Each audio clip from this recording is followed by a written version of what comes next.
Good morning to all of you. कुछ बच्चों का डाउट था, आज हम डिस्कस करेंगे, है ना। ये जो क्वेश्चन है, क्वेश्चन नंबर 11, ये सीजन 1 का है ना, डुअल नेचर। चलिए देखिए क्वेश्चन क्या है। बोला गया है according to de Broglie, the de Broglie wavelength for electron in an orbit of hydrogen atom is this much, है ना। वेवलेंथ दिया हुआ है। The principal quantum number for this electron is, है ना। आपसे पूछा गया है कि एन का वैल्यू कितना होगा, है ना। देखिए हमारे पास एक फार्मूला है 2πRn is equal to lambda. यहाँ पे जो R है ये R जो है ये दिस इज द ये जो R है वो ग्राउंड स्टेट का रेडियस है ना, जिसका वैल्यू होता है 0.5 एंगस्ट्रॉम, है ना। ये डाटा लिया गया है अलग फॉर्मेट में, ठीक है। तो देखिए ये फार्मूला कहाँ से है उसको हम लोग पहले डिस्कस करेंगे ताकि आपको समझ में आ जाए, है ना। चलिए देखिए यहाँ पे मैं सॉल्व करके रखा हूँ पहले से, आप देख सकते हैं। देखिए जानते होंगे बोर्ड साहब बोले थे एंगुलर मोमेंटम जो होता है NH/2π होता है, MVR = NH/2π, है ना। According to de Broglie momentum क्या होता है h/λ। मोमेंटम क्या होता है तो मास इंटू वेलोसिटी h/λ, ठीक है। यहाँ से लेमडा क्या लिख सकते हैं h/mv। ध्यान से देखिए यहाँ पे h/mv को नीचे ले आइए, 2π को ऊपर ले जाइए, है ना। तो देखिए 2πr = क्या हो जाएगा NH/mv।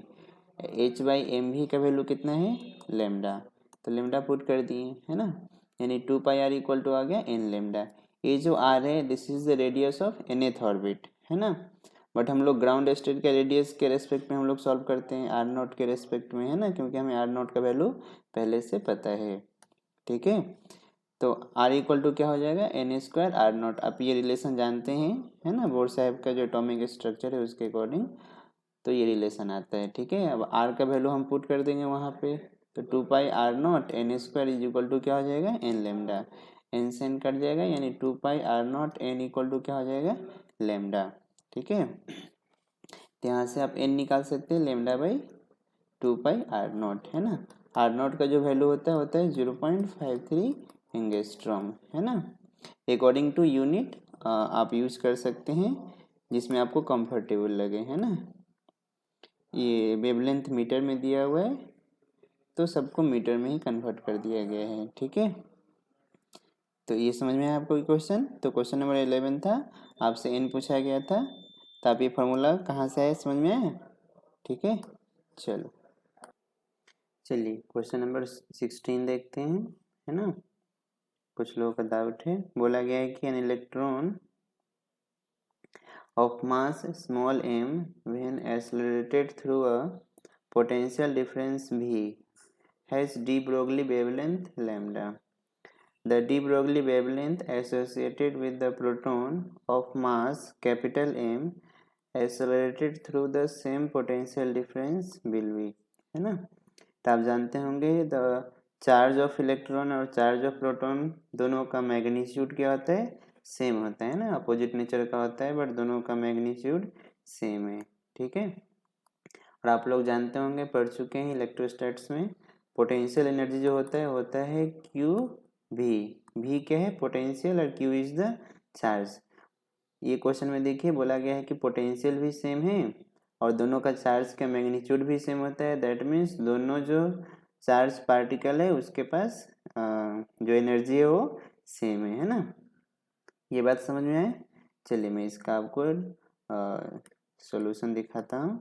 देखिए लेमडा इक्वल टू दिया हुआ है h/2me। ई क्या है कैनेटिक एनर्जी, है ना। यहाँ पे देखिए एनर्जी सेम है तो कैनेटिक एनर्जी भी दोनों का क्या होगा सेम होगा। चलिए मैं आपको दिखाता हूँ ये फार्मूला कहाँ से आया है। ध्यान से देखिए एनर्जी क्या होता है QV0 या V लिख सकते हैं। दोनों के पास सेम एनर्जी होगा, क्यों, क्योंकि दोनों के पास चार्ज भी सेम है और पोटेंशियल भी सेम है, ठीक है। अब चलिए डी ब्रोगली का रिलेशन क्या है तो P = h/λ, है ना। यानी लैम्डा इक्वल टू क्या हो जाएगा h/p, ठीक है। P क्या होता है तो मास इंटू वेलोसिटी। और देखिए इलेक्ट्रॉन एक्सेलरेट कर रहे हैं मतलब उसके पास क्या है एनर्जी है, कौन सा एनर्जी तो कैनेटिक एनर्जी। कितना हो जाएगा 1/2 mv², है ना। मैं क्या किया हूँ मास से ऊपर नीचे मल्टीप्लाई कर दिया है ना। देखिए तो M square V square by क्या हो जाएगा 2m। मोमेंटम क्या होता है मास इंटू वेलोसिटी, यानी ये हो जाएगा पी स्क्वायर बाई 2m। ठीक है, हमें p चाहिए था, p इक्वल टू क्या हो जाएगा √2m k यहाँ से, है ना। अब देखिए इस p का वैल्यू यहाँ पे हम पुट कर देंगे तो लेमडा का वैल्यू आ जाएगा h/2m e। e is the kinetic energy. देखिए सेम रिलेशन यहाँ पे दिख रहा था, है ना। आप देखिए h कांस्टेंट है, e कांस्टेंट है, 2 कांस्टेंट है, यानी वेवलेंथ किस पे डिपेंड करेगा तो मास पे, है ना। यानी lambda directly proportional to 1/√m, है ना। वहाँ से आप रिलेशन निकाल सकते हैं। ठीक है, चलिए तो इतना समझ में आया। चलिए अगला क्वेश्चन देखते हैं अब। चलिए उसके बाद कुछ बच्चों का डाउट है क्वेश्चन नंबर 16 के बाद 17 सेम क्वेश्चन है ना। 17 आप बना लीजिएगा। उसके बाद क्वेश्चन नंबर 18 कुछ लोगों का डाउट है, वो भी सेम क्वेश्चन है, आप बना लीजिएगा। देखिए एनर्जी कितना हो जाएगा यहाँ पे, तो एनर्जी हो जाएगा Q into V. Q is the charge और V इज द पोटेंशियल, है ना। उसको यहाँ पे पुट कर देना है, आंसर आ जाएगा।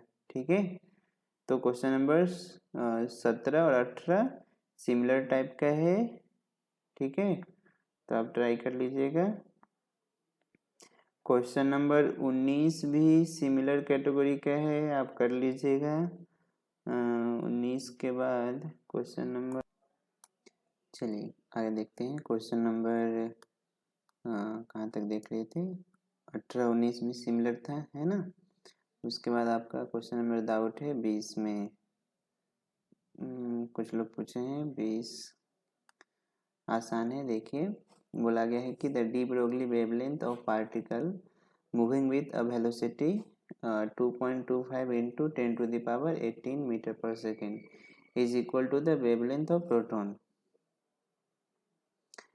The ratio of kinetic energy of the particle to energy of the photon is, पूछा है ना। देखिए कुछ नहीं, आसान है। एनर्जी कितना होता है हाफ mv² है ना, और जो वेवलेंथ होता है h/p होता है, p की जगह पे हम लोग mv लिख सकते हैं। ठीक है, अब देखिए इस मोमेंटम के साथ एनर्जी का रिलेशन यहाँ से रिलेट करके ये लिखा गया है। ठीक है, तो क्या हो जाएगा v/vh/2 लेमडा। ठीक है, यहाँ पे v लिखना चाहिए था और c लिख दिया है क्योंकि स्पीड ऑफ लाइट के बराबर दिया हुआ है ना फोटोन का, तो वहाँ से उसका वो रिलेशन निकाल दिया 3/8 आया है। ठीक है, चलिए उसके बाद आपका क्वेश्चन नंबर कितना है, क्वेश्चन नंबर 25।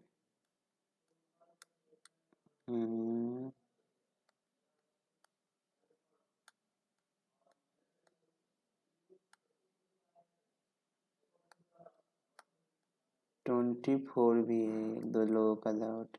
चलिए पहले 24 देखेंगे फिर 25। बोला गया है कि the de Broglie wavelength of neutron at 27 degree is lambda, है ना।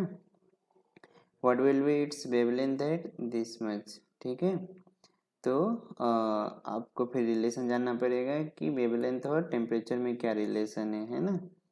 तो देखिए मैं आपको दिखाता हूँ इसका रिलेशन। देखिए लेमडा इक्वल टू क्या होता है h/2m e। e जो होता है हाफ m v², और जब भी किसी भी गैस के बारे में बात करेंगे तो v कितना हो जाता है v/RMS का स्क्वायर, है ना। और v/RMS जो होता है आप पढ़ चुके हैं काइनेटिक थ्योरी ऑफ गैस में, रूट ओवर होता है 3 kT/m। k is the Boltzmann constant, t is the temperature, m is the mass, है ना।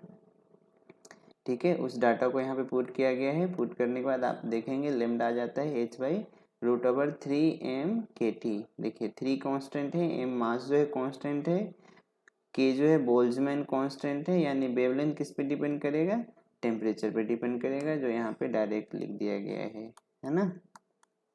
ठीक है, और वहाँ से वो रिलेशन निकाला गया है, तो आप निकाल लीजिएगा। ठीक है, उसका तो कैलकुलेशन है। फिर उसके बाद क्वेश्चन नंबर 25।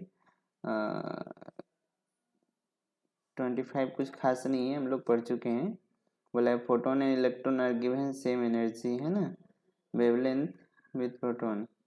तो वेवलेंथ का रिलेशन देखा गया है, तो देखिए रिलेशन कैसा था, तो वेवलेंथ जो होता है वो इन्वर्सली प्रोपोर्शनल टू 1/√m है ना, मास पे डिपेंड करता है क्योंकि उसका एनर्जी कांस्टेंट आ जाता है ना। तो इस रिलेशन को यूज करके यहाँ पे बना लिया है ना।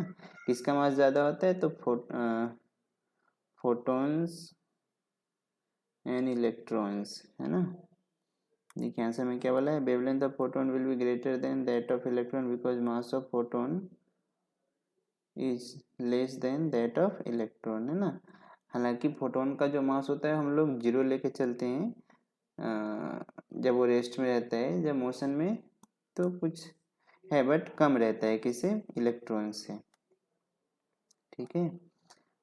उसके बाद डाउट है क्वेश्चन नंबर 27 क्या है देखिए, पुराना ही क्वेश्चन है, सिमिलर पैटर्न पे सारा क्वेश्चन दिया जा रहा है। देखिए वेवलेंथ जो है वो डिपेंड करता है क्या होता है h/√2m काइनेटिक एनर्जी, और एनर्जी क्या हो जाता है q/v है ना। तो उसको यूज करके सॉल्व किया गया है, कुछ खास नहीं आप बना सकते हैं। ठीक है, चलिए इतना तक समझ में आया। उसके बाद क्वेश्चन नंबर 24 हो गया, ये सब हो गए। 33 किन्हीं का डाउट है, देखते हैं क्या है। 33 31 33 हाँ पुराना ही पैटर्न है, आप बना सकते हैं, सब एक ही पैटर्न पे क्वेश्चन है। The energy that should be added to an electron to reduce its de Broglie wavelength from 1 nanometer to 0.5 nanometer है ना। तो बोला गया है कि कितना वेवलेंथ को जोड़ा जाए है ना। लैम्डा इक्वल टू क्या हो जाएगा h/2me है ना,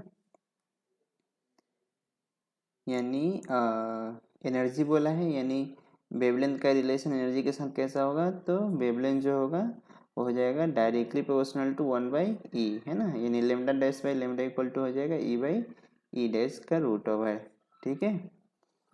अब देखिए एक में बोला है कि 1 से कितना जाना है 0.5, तो पुट कर दिया है, तो यहाँ पे E और E डैश में रिलेशन आ गया, E डैश इक्वल टू हो जाएगा 4E।